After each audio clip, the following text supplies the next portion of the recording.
Hello friends, हमारे YouTube channel STD with Piraj में आपका स्वागत है।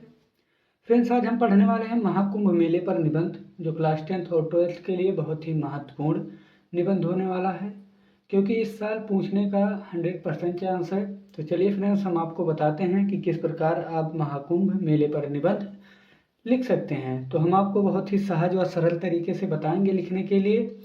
आपको बस वीडियो के लास्ट तक बने रहना है। तो चलिए फ्रेंड्स, हम इसे शुरू करते हैं। सबसे पहले आपको महाकुंभ मेले पर निबंध इसी प्रकार हेडिंग डाल लेना है। तो उसके बाद रूपरेखा लिखना है। क्या लिखना है?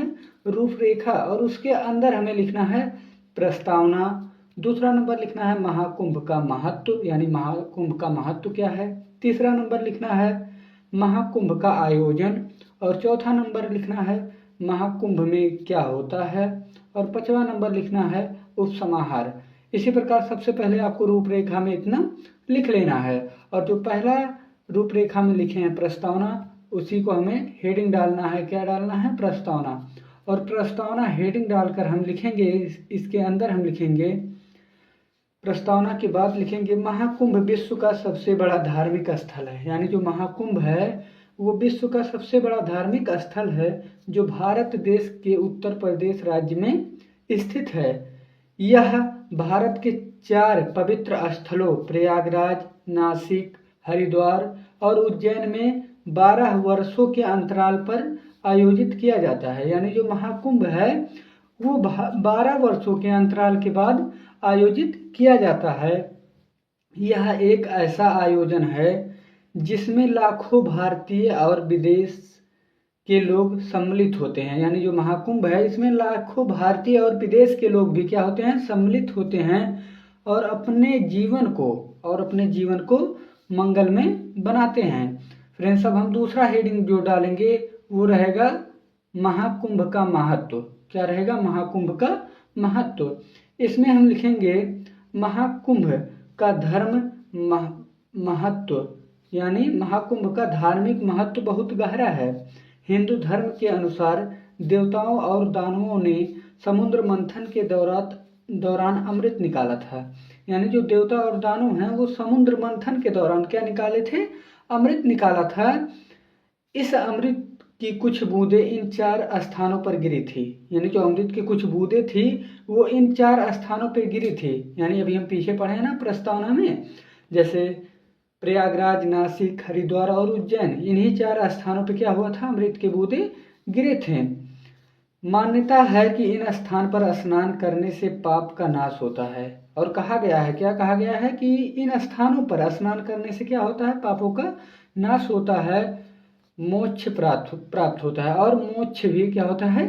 प्राप्त होता है। तो चलिए फ्रेंड्स, हम दूसरे पेज में चलते हैं।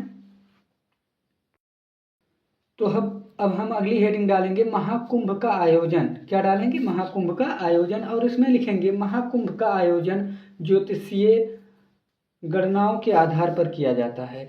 जब गुरु ग्रह और चंद्रमा मेष राशि में होते हैं तब महाकुंभ का आयोजन होता है। यानी महाकुंभ का कब आयोजन होता है? जब गुरु ग्रह और चंद्रमा मेष राशि में होते हैं तब महाकुंभ का क्या होता है? आयोजन किया जाता है। यह आयोजन 45 दिनों तक चलता है। यानी जो महाकुंभ है वो कितने दिनों तक चलता है? 45 दिनों तक चलता है। लाखों तंबू लगाए जाते हैं, और जहाँ महाकुंभ मेला लगता है वहाँ लाखों तंबू लगाए जाते हैं। फ्रेंड्स, अब हम अगला हेडिंग जो डालेंगे वो रहेगा कि महाकुंभ में क्या होता है। यानी महाकुंभ में क्या होता है, इसमें हम लिखेंगे महाकुंभ में भक्त लोग पवित्र नदियों में स्नान करते हैं। यानी महाकुंभ में क्या होता है कि भक्त लोग पवित्र नदियों में स्नान करते हैं और पूजा पाठ करते हैं, धार्मिक अनुष्ठान भी करते हैं। और क्या करते हैं? धार्मिक अनुष्ठान भी करते हैं।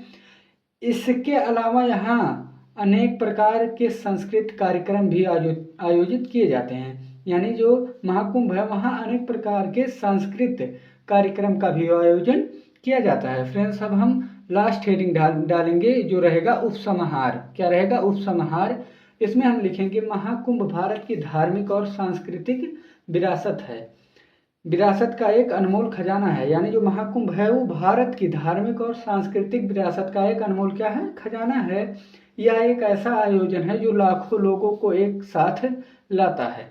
यानी लाखों को लोगों को क्या करता है? एक साथ लाता है। और आध्यात्मिक अनुभव प्रदान करता है। और क्या करता है? आध्यात्मिक अनुभव प्रदान करता है। महाकुंभ का महत्व न केवल भारत के लोग बल्कि संपूर्ण विश्व के लिए है। यानी जो महाकुंभ है वो भारत के लिए ही नहीं है बल्कि संपूर्ण विश्व के लिए है। यहाँ केवल कर लेना, केलो हो गया, यहाँ केवल कर लेना। तो आशा करते हैं ये वीडियो आपको पसंद आया हो। इसी प्रकार आपको क्या करना है, निबंध इसी प्रकार आपको लिखना है।